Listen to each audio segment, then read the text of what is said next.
Hello বন্ধুরা, কেমন আছেন? আশা করি সবাই ভালো আছেন। তো রহস্যময় সিলেট, আজ আমিও আবার নতুন করে একটি জায়গায় আমরা ঘুরতে যাব। রহস্যময় সেই জায়গা ঢাকা দক্ষিণ কানিশাইল। এটা হচ্ছে কৈলাসহর শিবটিলা শিব মন্দির। তো চলুন আমরা ঘুরে আসি, আজকে দেখি সেই অলৌকিক সেই জায়গা।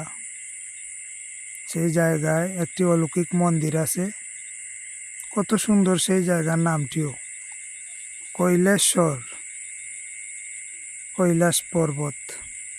সেই জায়গায় আবার মহাদেবের একটি মন্দির, সত্যি অদ্ভুত লাগছে সেই নাম শুনে।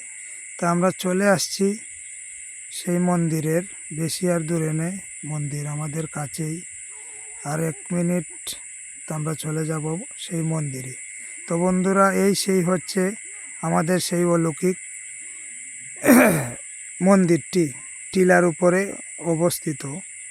খুব সুন্দর এই মন্দিরের কারুকার্য, এখনো শেষ হয়নি, কারুকার্য চলতেছে। মন্দিরটা খুব একটি রহস্যময় এবং অলৌকিক, তবে দেখার মতো হবে সেই মন্দির। চলুন আমরা ঘুরে আসি।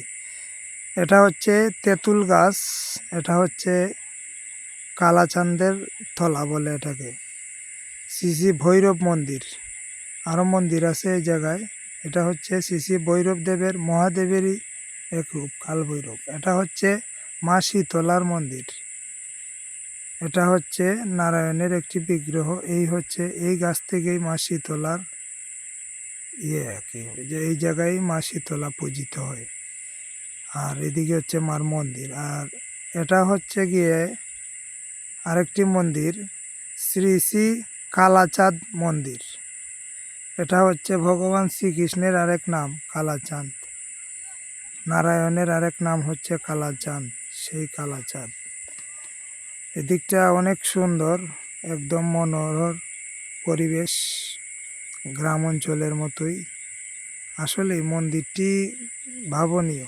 এই যে একটি ঘড়িও দেখতে পাচ্ছি, ওম নমঃ শিবায় লেখা, আসলে খুব সুন্দর। আর এই যে হচ্ছে এই জায়গায় মহাদেবের শিবলিঙ্গ আবির্ভাব হয়েছিল।